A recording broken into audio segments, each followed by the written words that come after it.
Ce soir, mesdames et messieurs, comme je l'ai dit, la République démocratique du Congo, notre pays, est agressée de part en part. Vous avez du côté du Rwanda, avec la République démocratique du Congo, il se pose un problème. Du côté de l'Ouganda, il se pose également un problème. Et ce soir, nous allons parler de la question sécuritaire. C'est important.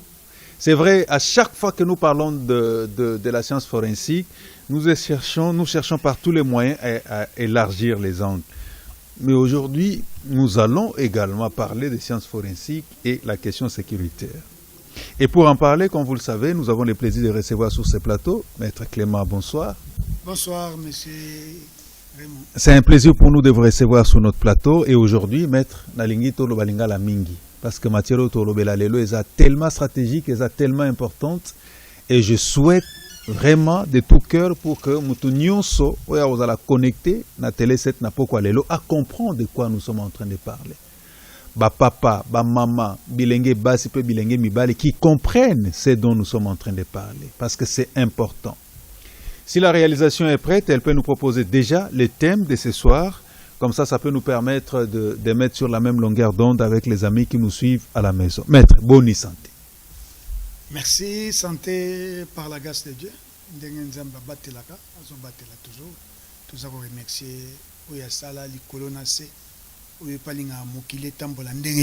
Très bien. Alors, on a toujours la science forensique et sécurité en République démocratique du Congo. Mixage. Est-ce que c'est possible, Lelo, à la fois science forensique et sécurité? Est-ce que c'est possible? C'est très possible.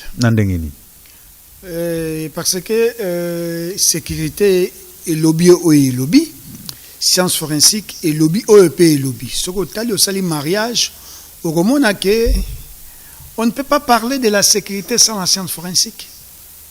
Et science forensique, excusez-moi, bon, ma téléspectateur, excusez, il y a des fois lingala na français, bon, c'est ça. Okay. C'est le côté, donc c'est ça.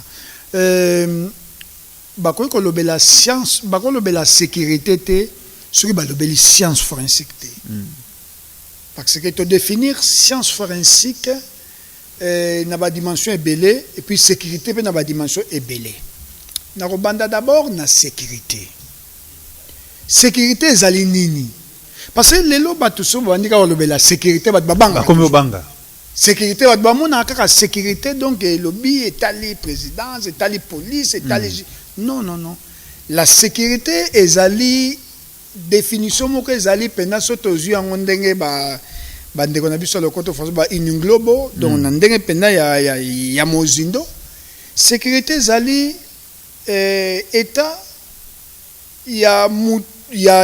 donc état où il ça en sorte que mutu azala na danger té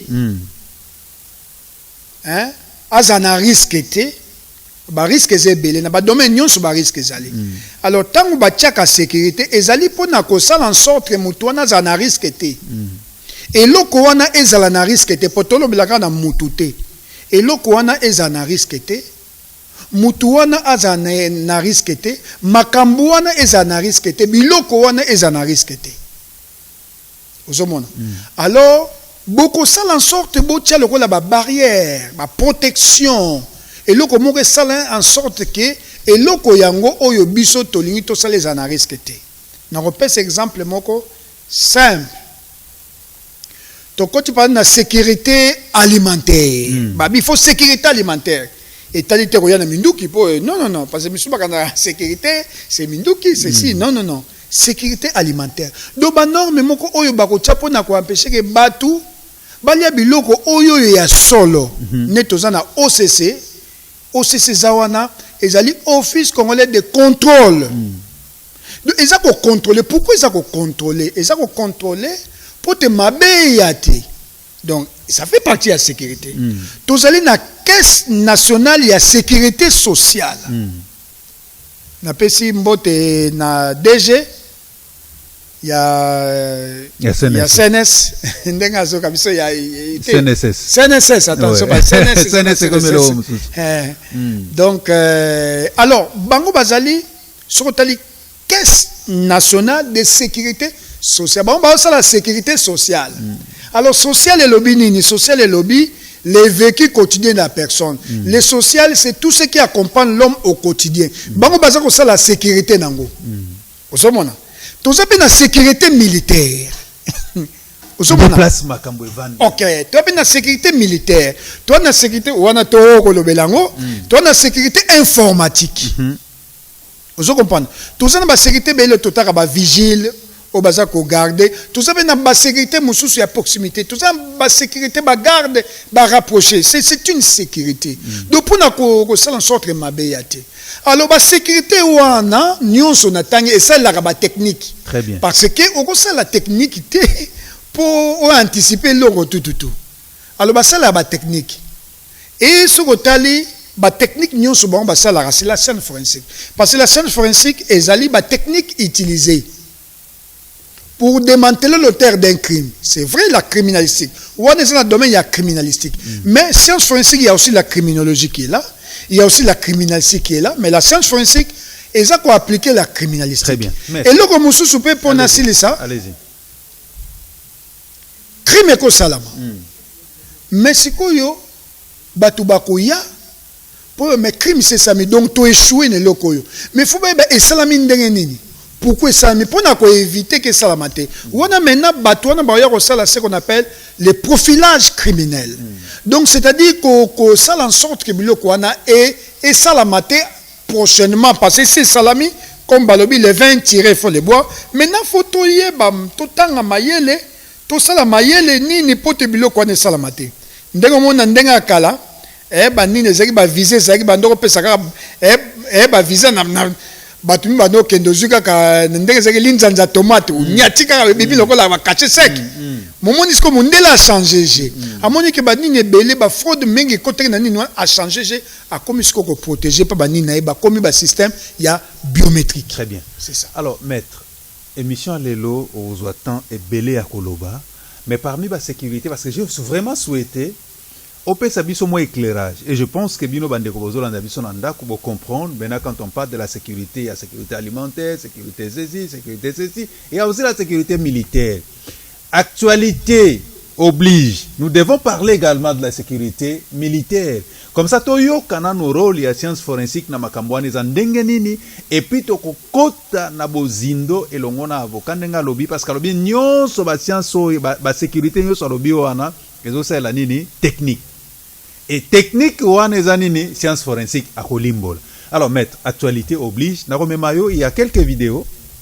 Togolandango rapidement na yo, on peut sa commentaire na yo, et puis après Togota na bozindo et émission na biso pour nous permettre d'être également à la page par rapport à l'actualité. On va suivre la première vidéo et on se retrouve juste après.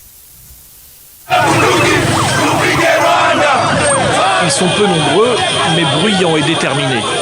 Ces jeunes Congolais se sont rassemblés pour crier leur colère contre le pays voisin. Slogans et panneaux hostiles au régime rwandais. Jusqu'à brûler le drapeau sur les barrières du poste frontière, tout près de Goma. Nous reprochons au Rwanda de soutenir les M23. Et d'ailleurs, ce n'est pas les Rwandais, mais ce n'est pas les M23. C'est les Rwandais qui se cachent derrière les M23 et l'Ouganda, monsieur le journaliste. La prise ce samedi de Rutshuru Centre et Kiwanja par le M23 a entraîné une réunion du Conseil supérieur de la défense à Kinshasa. Il en est notamment sorti l'expulsion sous 48 heures de l'ambassadeur du Rwanda, Vincent Karega. Et ce, en raison d'une part de la persistance de son pays à agresser la RDC et à appuyer les mouvements terroristes du M23 qu'il instrumentalise à cette fin, et d'autre part du mépris teinté d'arrogance des autorités rwandaises. Réponse rapide du gouvernement rwandais qui regrette l'expulsion et précise: il est regrettable que le gouvernement de la RDC continue de faire du Rwanda un bouc émissaire pour dissimuler et détourner l'attention sur ses échecs de gouvernance et de sécurité. Les populations déplacées par les combats continuent d'arriver dans les camps de fortune au nord de Goma. Le Conseil de sécurité de la RDC a demandé au gouvernement d'envoyer une mission humanitaire en urgence. Rwanda lobby problème waneza yete bino congolais vous avez un problème na gouvernance et puis problème bozo ko sécuriser tandi na binote tosolo la sécurité les lois. Maître, juste réaction puis on va suivre la deuxième vidéo. Merci beaucoup. Oyo moni ezali kanda ya population Parce que quand même on en a marre de Konangai. Batu baza kukufa. Pona nini ndengo wana? Batu baza kukufa. Nga nazwaki mwangolo okende na Goma. Goma c'est une très belle ville. Très belle. Nga pena soki nini ezate, je préfère même na Vanda kuna, même si je suis du Congo central, hein, parce que toujours les Congo central, c'est là où il n'y a pas de péché. Exactement. Donc, je suis dans la terre de Simon Kimbangu, mais Simon Kimbangu a foulé ses pieds na Mboko Babengi, République démocratique du Congo. Donc il a béni la République démocratique du Congo. Donc, mais ce que tu makamezo le Kanagoma na est ils a passé mingi. Oh le monde est allé réaction normale. La population réagit. Et puis l'ennemi est connu. Il y a pas élément, il y a pas preuve. Ou yo ba démontrer. Avant au monde même ce que même président Nabiso, son excellence monsieur Tshisekedi, Félix Tshisekedi, asaki nini avant au moni abandaki na nukoloba pena mingi te abandaki loba mingi te parce que au moni soko za mokonzi ya mboka okoloba n'importe quoi te soko lobi ekopesa moto moni bazaki na ba maîtrise azaki na ba batu subo non comment ça ko supporter non alors il faut protéger la famille les Rwandais vouloir ou pas, c'est Dieu qui nous a donné comme voisin. Donc, c'est-à-dire que Dieu nous a imposé le Rwanda comme voisin. Dieu ne nous a pas imposé le Mali. Donc, c'est-à-dire que tout ça obligé de revivre dans le Rwanda. Il y a un monde qui a une dimension. Mais, et ça qui bouillou maté. Et jusqu'à ce que tous les éléments à il a parlé. Donc, alors, tant que lobby, tu vas confirmer, tu vas monique et puis, toujours, où ils ont les cas. Alors, le peuple a souffert, est-ce que vraiment, tout ça qu'on mérite, est-ce que Batouya Est, ça qu'on mérite, on makila ou eza dangai, ou ils ont coulé na baven dangai, ils ont coulé na bateau, kufa kuna. Donc, ce monde et moko kutu batu misuzu mona omoni la fois passé ba kota même ti da fonce ba le kaba kota pot quand même ce to kufa moni la population en a marre ya omoni na réaction ils allaient tout à fait normal. Très bien. Alors ça c'est la première réaction il y a mais parce que les autres ozolo la vraiment science forensique na sécurité na République démocratique du Congo si on parle de cette question de l'Est c'est parce que kuna insécurité ezali. Est-ce que c'est dichotomique, mettre à réagir, être au côté en profondeur, et émission d'avis? Tozopé sabelema y a insécurité, parce que lui il va nous parler de la sécurité na science forensique. On suit la deuxième vidéo et puis on va suivre votre réaction, maître, et on se retrouve juste après. Les rebelles du M23 se sont emparés de la localité de Bunagana, un important centre de commerce transfrontalier entre la RDC et l'Ouganda et tout proche du Rwanda. Kigali, justement, est accusé par l'armée congolaise d'être derrière cette invasion de son territoire. Après avoir constaté d'énormes revers subis par leurs protégés sur le terrain, les forces de défense du Rwanda ont, cette fois, et à découvert, décidé de violer l'intangibilité de notre frontière et l'intégrité de notre territoire en occupant la cité frontalière de Bunagana ce lundi, ce qui constitue ni plus ni moins une invasion de la RDC, et les forces armées de la République démocratique du Congo tireront toutes les conséquences qui s'imposent et défendront la patrie. Le M23, une rébellion à dominante Tutsi vaincue en 2013 par l'armée congolaise et les casques bleus de l'ONU, a repris les armes fin 2021. La RDC accuse le Rwanda de soutenir ce groupe rebelle, ce que Kigali dément. Mais selon des analystes, la résurgence du M23 serait une réaction du Rwanda à la présence croissante de l'Ouganda dans l'est de la RDC. Pourquoi toujours l'insécurité dans cette partie de la République, mettre réaction? Lelo na yaki na yo po réagir parce que na kokoti sona bozindo nenga na kotungi sona mituna réaction. Merci Bingi. Na banzi soki o tamboli bisonde na bi na zoki ngolu wana ya okende Bunya, ya okende Beni, ya okende Goma, so tali nayebiso kezali nzamba lingi mboka oyo. Mais c'est vrai que tous na frontière na combien de pays? Ba pays ebelé. Notamment sur tel na axe wana tous na frontière ya munene. Vraiment ezali pe passer mingi pour na ko sécuriser ngo à 100%. C'est normal, il y a des fois ba couche musu ezali ba kilomètre musu ezali au moment na paix ata militaire na kala parce que il n'y avait pas de problème. Donc, c'est-à-dire, ce n'est pas important. Il y a il peut y avoir la police, pour contrôler, normalement, de gauche à droite, les gens qui rentrent et les gens qui sortent. Mais, mon goût d'attendre, c'est qu'on prépare donc, préparer l'attaque, à repousser, en attendant, on va renfort.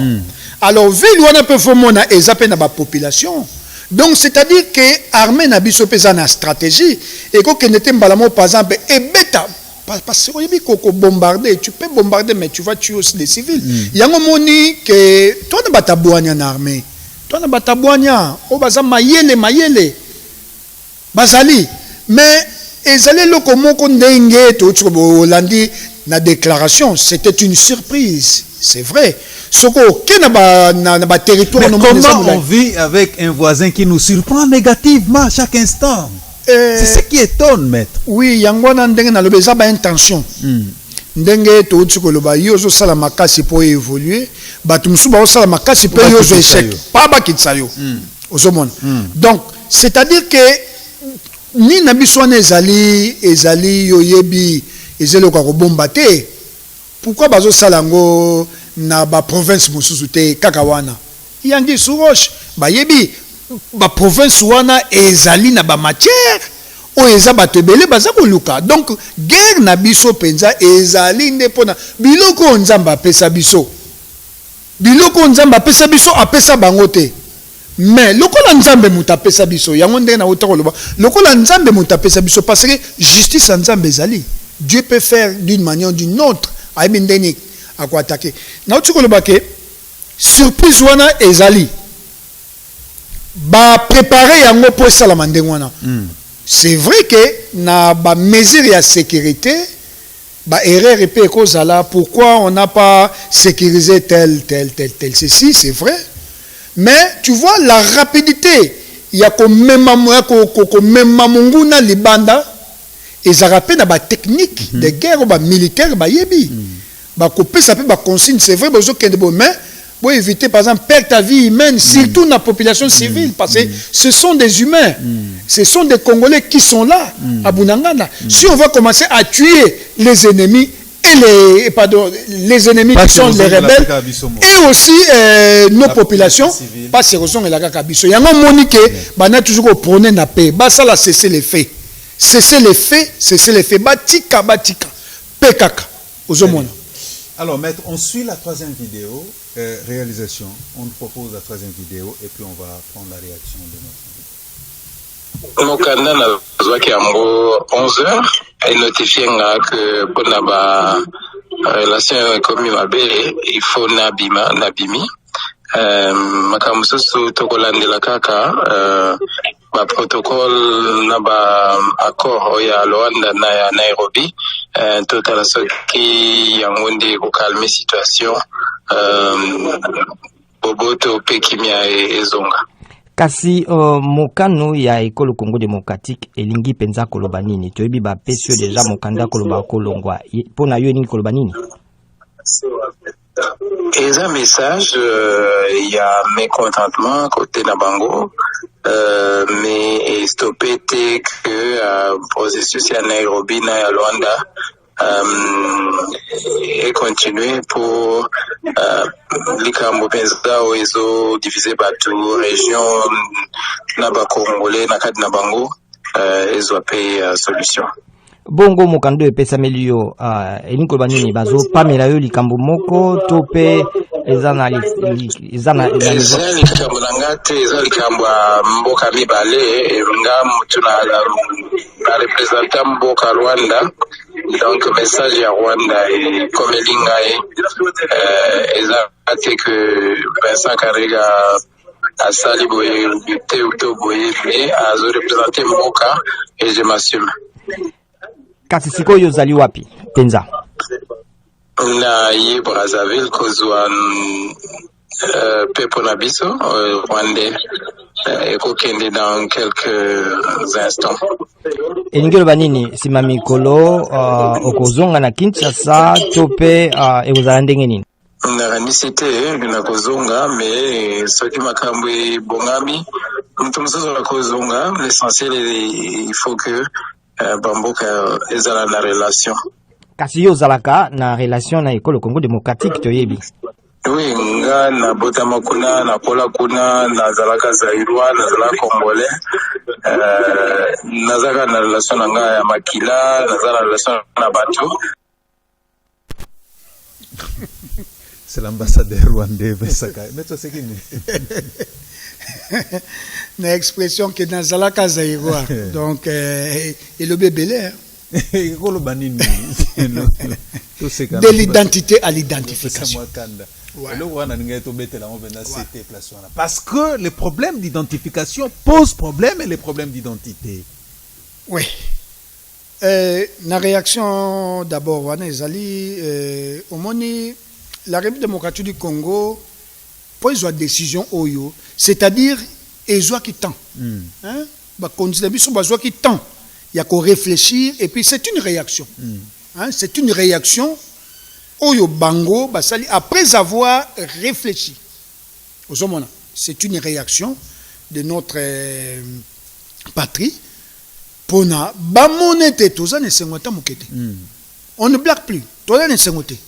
Au monde soit commis déjà n'habité au landi bamboka ce que ba bengani nana biso lokola de ezalo d'abord to kangaki nini na bango avion ezo qui t'a sauté sikoyo ambassadeur accueilli. C'est un signal fort hein. C'est ça. Donc ndenge to uti ko lobomoni ye uti ko loba azaki zairwa, c'est vrai, maki zairwa.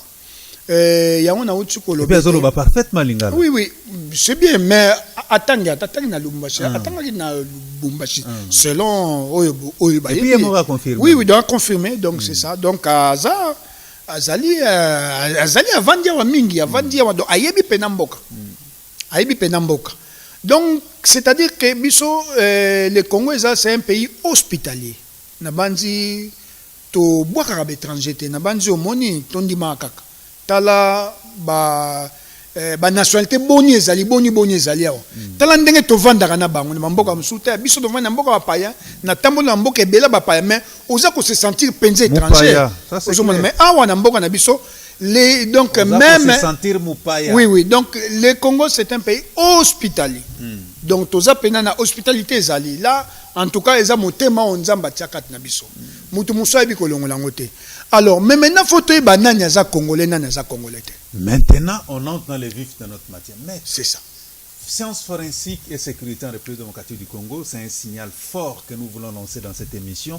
Mais commençons d'abord par l'identification et l'identité. Comment on peut comprendre ça sur les plans sécuritaires? Alors, donc,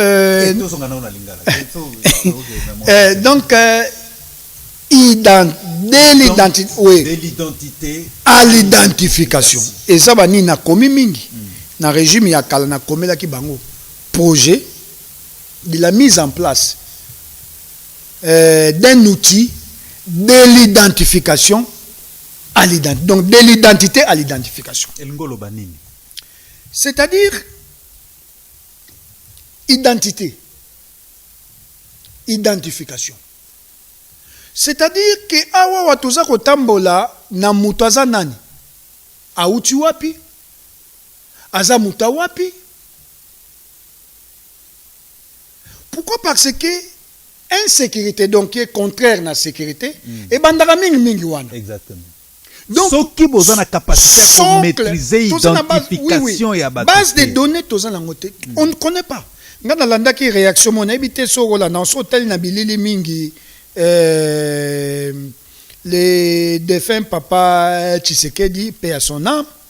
Alobela ke loko na bandi na kozango ba interviewer ki ye alobi soki tozi bokonzi eloko liboso toko banda IDP soisi bokonzi toko banda d'abord ko identifier inspiré nga makambo ebele parce que azali papa na bando Hollanda ba déclaration même à partir ya Belgique na bando Hollanda na bando yiba ba makambo mingi oya bando loba yango na saki projet oyo de l'identité à l'identification ezali na base ya nyonso ya développement ya la sécurité limbo la bisona fungola na nuntek nenge toloba fungola na nuntek omoni pourquoi photos en identité est-ce que ça carte d'identité tous en côté le pays a passé tout l'équipe vous la boni tous en carte d'identité mutunyo sako ya na document et que ça falsifié à kobimane Congo il peut poser des actes parce que manque d'identité et zalaka mimi na base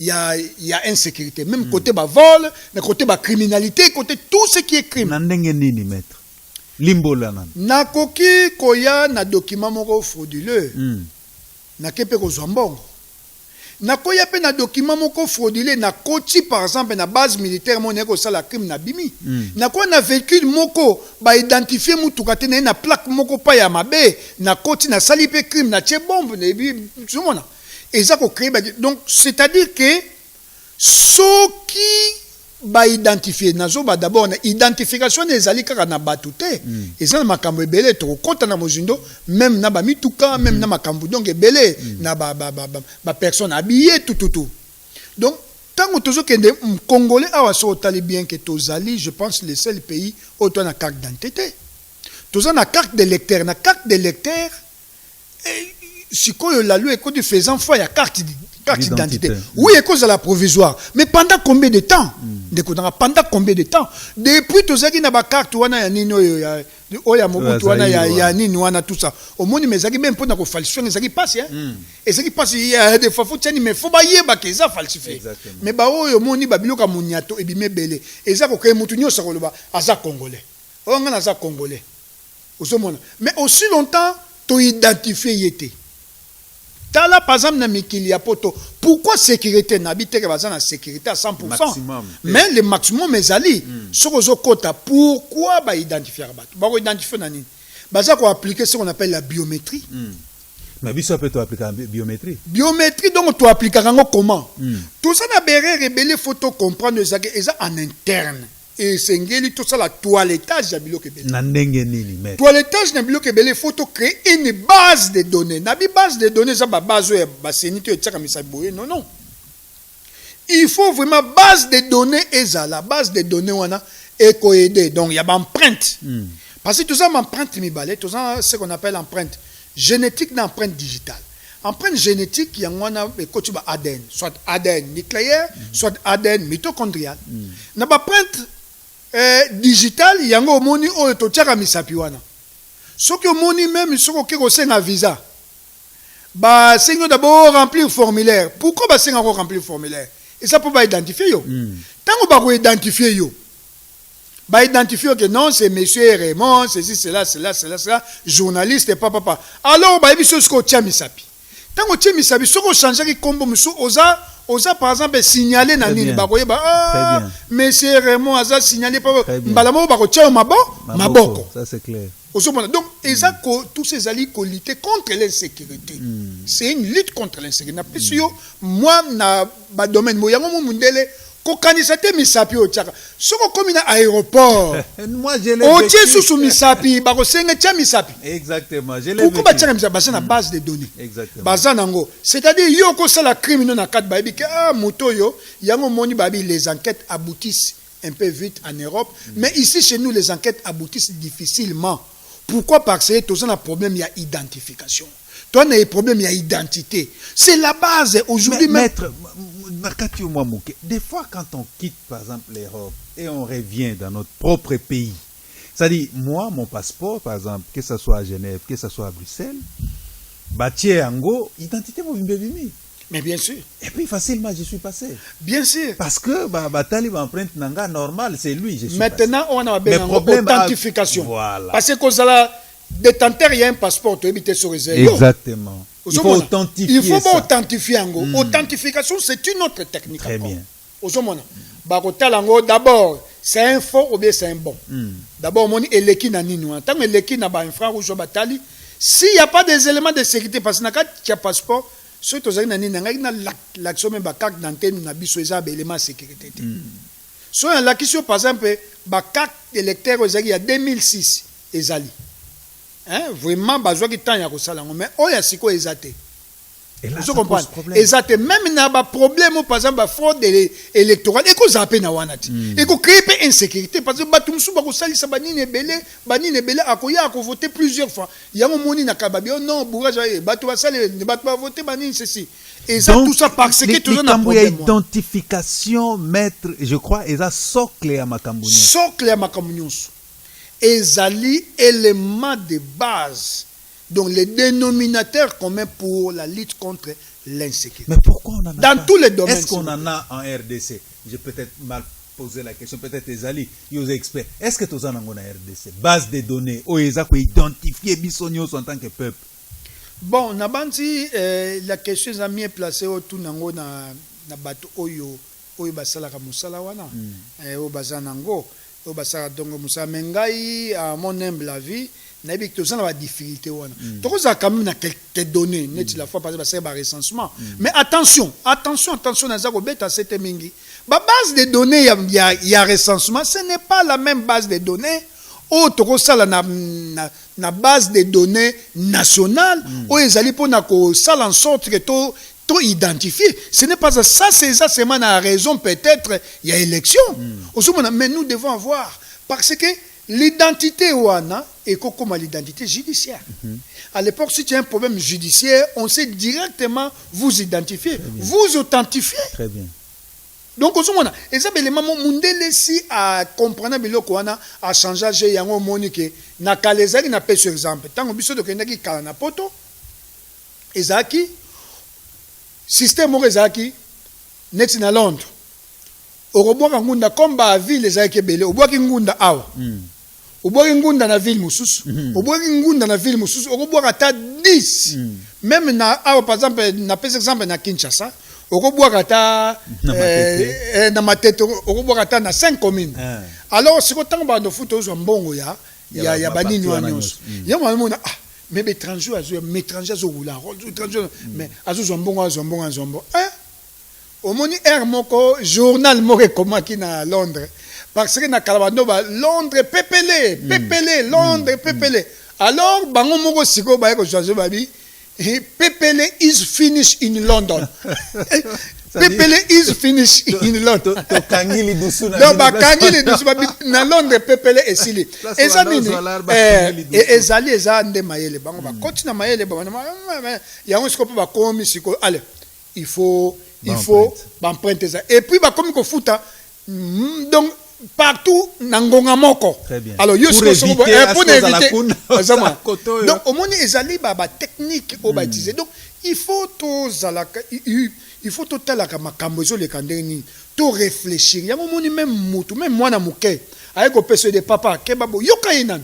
Très bien. Biso tozaka na regret mingi parce nani ba benga biso te même koyoka biso ka koyoka na ba projet to sali ozomona Kobanda, Kobanda, depuis 2009, on écrivait. On a écrit, c'est pour le pays. Vous voyez, Tokomaka. Même idée, parce que Moutou Nyonso akoya pour abomisa mboka. Idée na yo ata ya moke. Et ko pesa ba kondumaye le pour ba appliquer yango. Mais il faut koyo kapé Moutou. Ozomona. Net na biso na problème oyo. Nazana ba accusé de réception. Il y a des années, il y a 8 ans, Nazanango, qu'ils ont accusé réception, mais il n'y a rien. Rien qui est fait. Alors, maître, en dehors, il y a de l'identification à l'identité. Tout ça, il y a un mécanisme qui permet biso science forensique à contribuer à la sécurité à Mboka. Oui.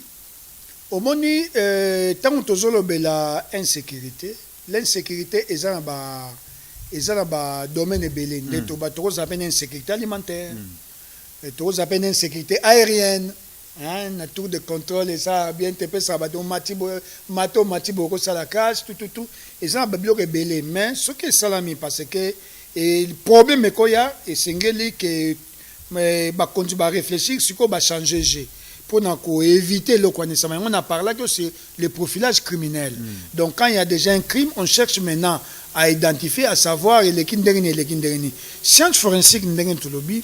Ezali ko regrouper ba discipline ebele, notamment l'informatique, notamment la chimie, la médecine, la physique. Donc ba domaine ebele ezali ko regrouper pour na kaka ko sala en sorte que paix ezala.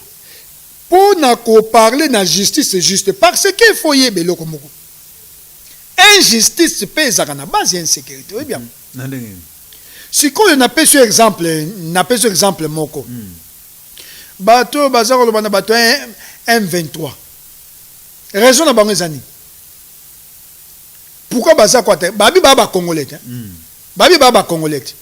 Mais pourquoi bazar au moment ndeko na bango ba congolais. Bazo pesa na raison ni. Nebite soko mona na raison ni bazo pesa. Le bateau zo kamet. Bazar le banini. Oh non, on n'a pas respecté les accords. Donc, balingi, ça la réduction na bango na armée. Oh yo, mais nini, ba konzina biso, ba talaki ba axe, ba talaki pa ba boyaki. Siko bango ba communauté ba victime. Ba bimi lokola ba victime, net ba bazana injustice, bazako subir injustice, yangonde ba attaquer. Est-ce que ça ndengwa?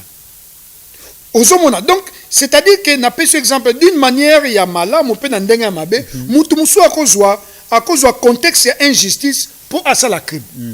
Pour ça une revendication. Et cause la à raison ou à tort. Donc mona. Bango ce que bazolo banini bazomona lokola parce bazolo baba Congo. Boza ba congolais. Pourquoi vous cesser les fêter? Pourquoi vous revenir vers nous parce il y a aussi l'amnistie internationale les alliés ceux qui bosengi bani pourquoi vous salez à monter? Bango ce que bazolo bima lokola ba victime mais ba victime ba bomwa kabato.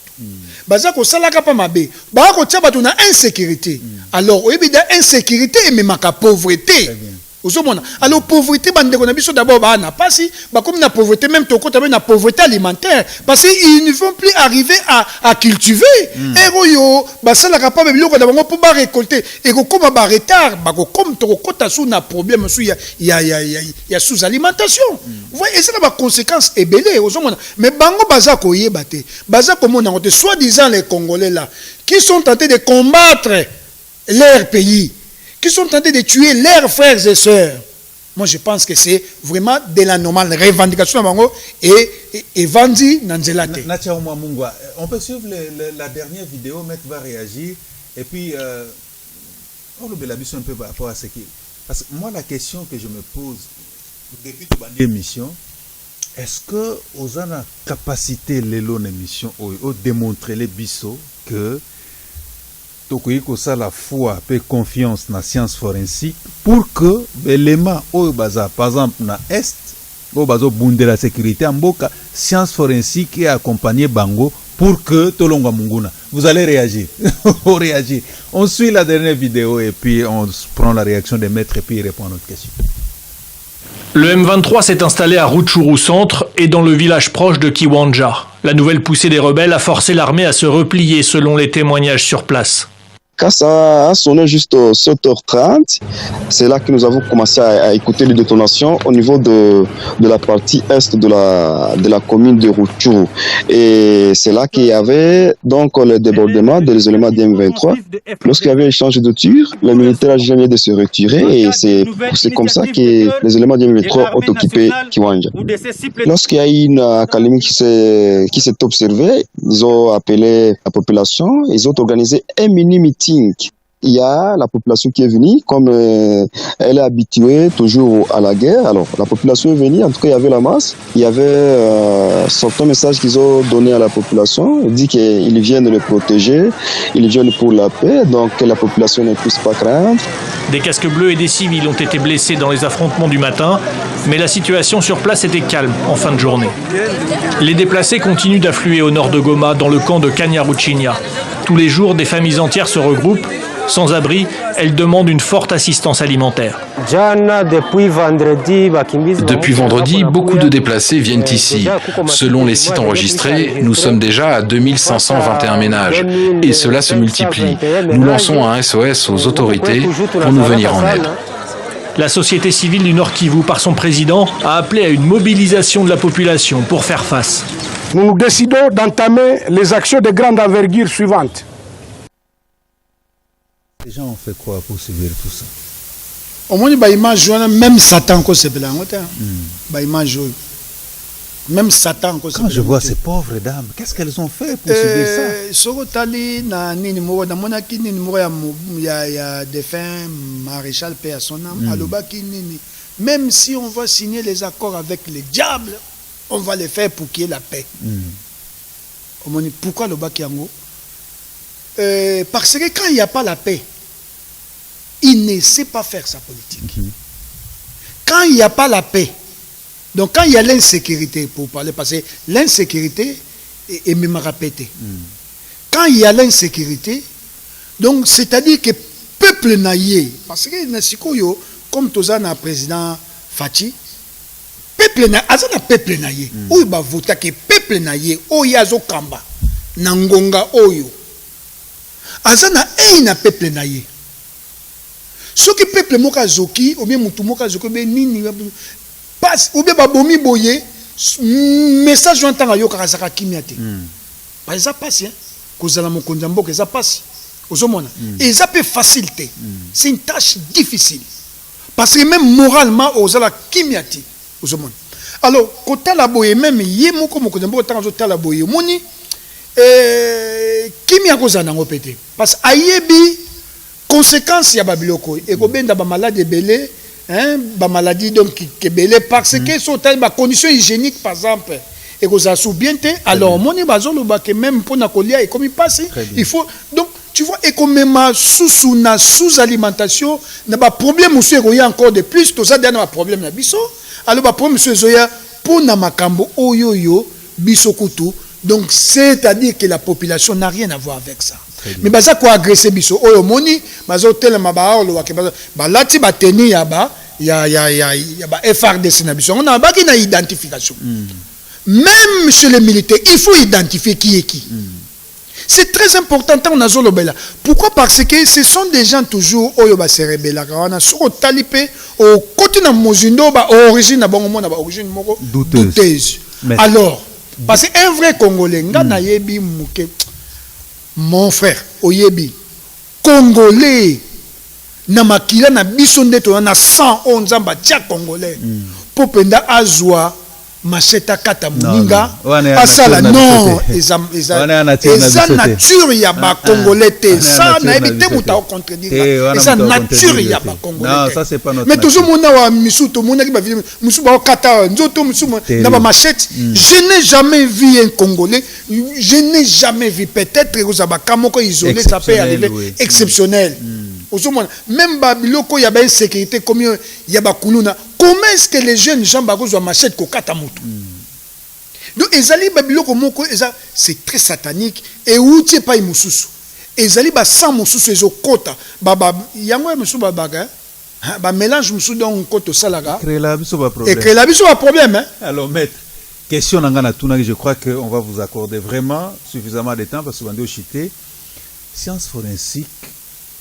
Est-ce que ezana makoki il y a quoi apporter apport nango pour que bampinga et puis ba konzi ya armée au bazolanda biso ba comprendre que avec cette science on peut arriver à bout de l'ennemi et la science peut nous permettre de sécuriser nos frontières. Et là qu'on ni bino science forensique na ba technique boza nango ya ba science et accompagner kabino bokoyi ko sala pour que sécurité zongana est. Merci Mingi. Olandi, tant que bandaki sika, tant que bandi émission, n'a parlé sur la sécurité. Sécurité lobini. Na lobel pour la sécurité lobini. Alors sécurité c'est le loko eza ko anticiper.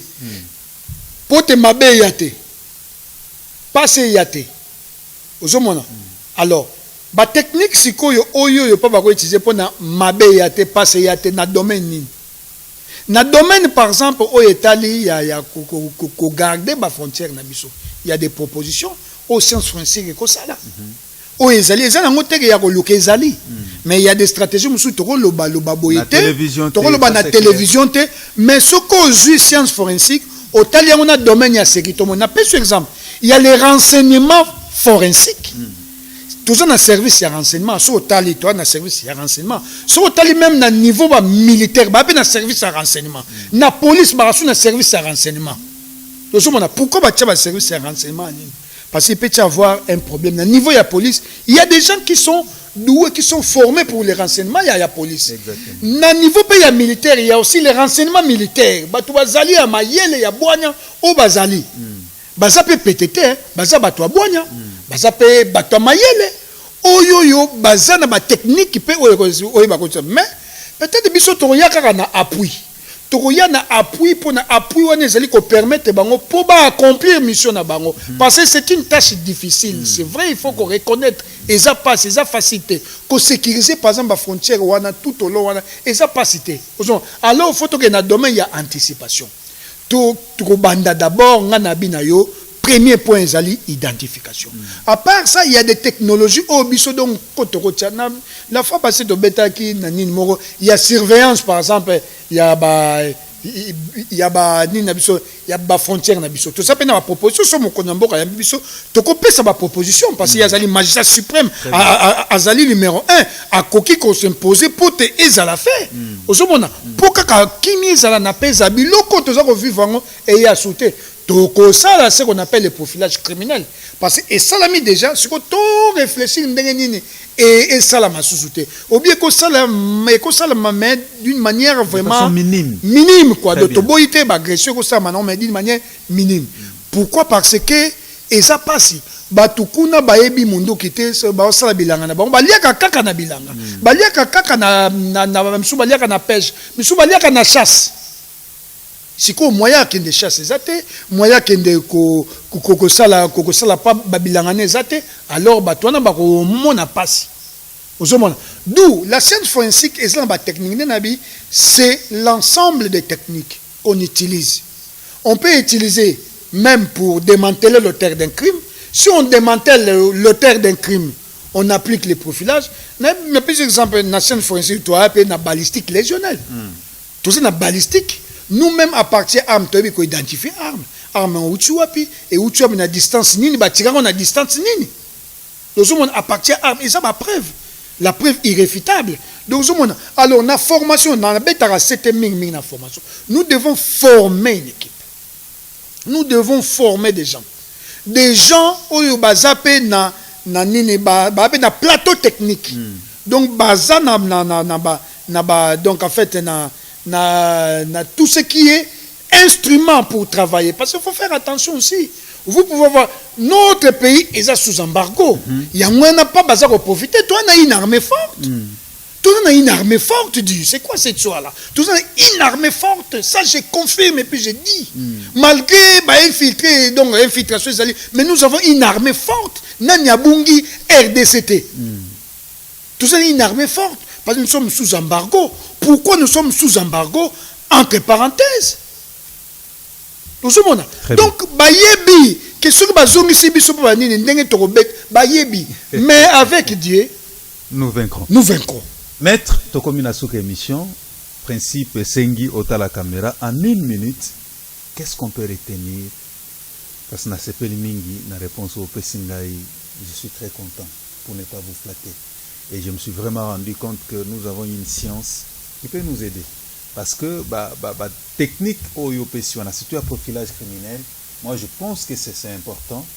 Et le message que nous lançons, c'est que compétence ya boye, expertise ya boye. Pourquoi? Yemoka loba toujours bayo katabiso. Ne fût-ce que bobengi boyo katabiso. Peut-être na lisolo wana babiloko mususu ekobima ya sika pona kosunga ka mboka na biso kende liboso. Maître, en 1 minute, qu'est-ce qu'on peut retenir par rapport à la science forensique na sécurité na mboka na biso? Merci Mingi. Na koloba bandeko na biso ya Est. Donc nous sommes de cœur avec vous. Et nous prions parce que la meilleure justice, c'est la justice normale de Dieu. Nzambe a inspiré bino. Oh, nyon se ko ye la bino ye ba uti na Nzambe. Donc yango eloko oyo dans koloba na bandeko na biso oyo ba na Est. Donc Nzambe azali akobate la bino ata pasi ata minyo ko mettre kolonga kaka. Alors na ba konzamboka na kosenga esengeli to penser de l'identité à l'identification. Il faut to penser nango parce que ezali base, ezali socle, il y a sécurité. parce que ndenge to limbola wa sécurité dans ba domaine nyonso, domaine alimentaire, domaine social, to limboli yango wa na tina se. Donc to expliquer ba tout nyonso pour ba comprendre yango. Alors na domaine autre, on a domaine militaire, il faut une formation. Il faut to penser de l'identité à l'identification. Dossier na biso et pas ezali et pas itokomaki. Ezali na ba archive. De l'identification moni depuis ça fait des années, de plus de 10 ans, na komaki que la criminalité bat son plein. Terrorisme, je parlais parce que ça acte terroriste. Hein, oh, baba terroristes, les gens sont des terroristes. C'est comme ça qu'on les qualifie. Oui, ce sont des terroristes. Donc na komaki ceux qui batangi, bazwa tango tanga s'il vous plaît, bazwa tango tanga ngo, bazwa tango tanga ba kota na mozindo ezali, ezana bango. Ba meka kotanga muke, ba mona moi mutu wana moi mayela muke wana parce que tolobi na biso to zanene, moi ki zoba muke, moi mayele muke e na biso to komi et koki ko za inspiration pe nzamba tie kati na biso. Même moi non na ndako soka za ko lobelo likambo. Il faut moko yokaye. Papa attention mingi pe babika pona ba sentinelle. Mingi babika mais oya négligé na sentinelle peut-être dans zoka pe le kama. Donc ba continue biso ba meka pe ko tanga biso ba meka pe ko yoka biso muke na moi mayele muke oyo to pe saka passer. Toza na mboka mosusu te kaka oyo. Lelo soki ba problème ezo zwa ba ndeko na biso kuna eza ko toucher biso nyonso eza lokola musapio yo lisapio ezoki mutema kaka esa la passe osomona ba ndeko na biso baza ko souffrir biso tosoma to ko lia na biso toza ko sani ezo ça la passe. Moi personnellement quand je dors nazo tia ba ndeko na biso na prière. Alors na ko senga pe na ba kinois bato baza ba province nyonso avant bolala botia nzamba koyoka ta libondeli ya mutu boko biso tout ça biso na ba sainte mais nzamba koyoka se moko mutu moko nzamba koyoka libondeli na ye bokomona makambo ko changer changer. Maître, merci beaucoup. En tout cas, je suis très content d'avoir donné au PC son émission à l'élo. Merci. Et surtout dans la réaction dans l'onioso, dans la vidéo de la Gisi. Je crois que bande konanda pozo réagir déjà dans un message nabino ne sengo bozanango. Moi, j'ai toujours été content quand il est sur mon plateau. Il nous met à l'aise et nous les mettons à l'aise et ça fait du bien. Nabino batubozanandako. Julio, merci beaucoup. Eric, merci. Yann, ainsi que Jean-Si et l'ensemble de l'équipe technique qui nous a aidé à arriver chez vous. On se retrouve demain à la même heure et sur la même chaîne. Au revoir et à demain. Merci.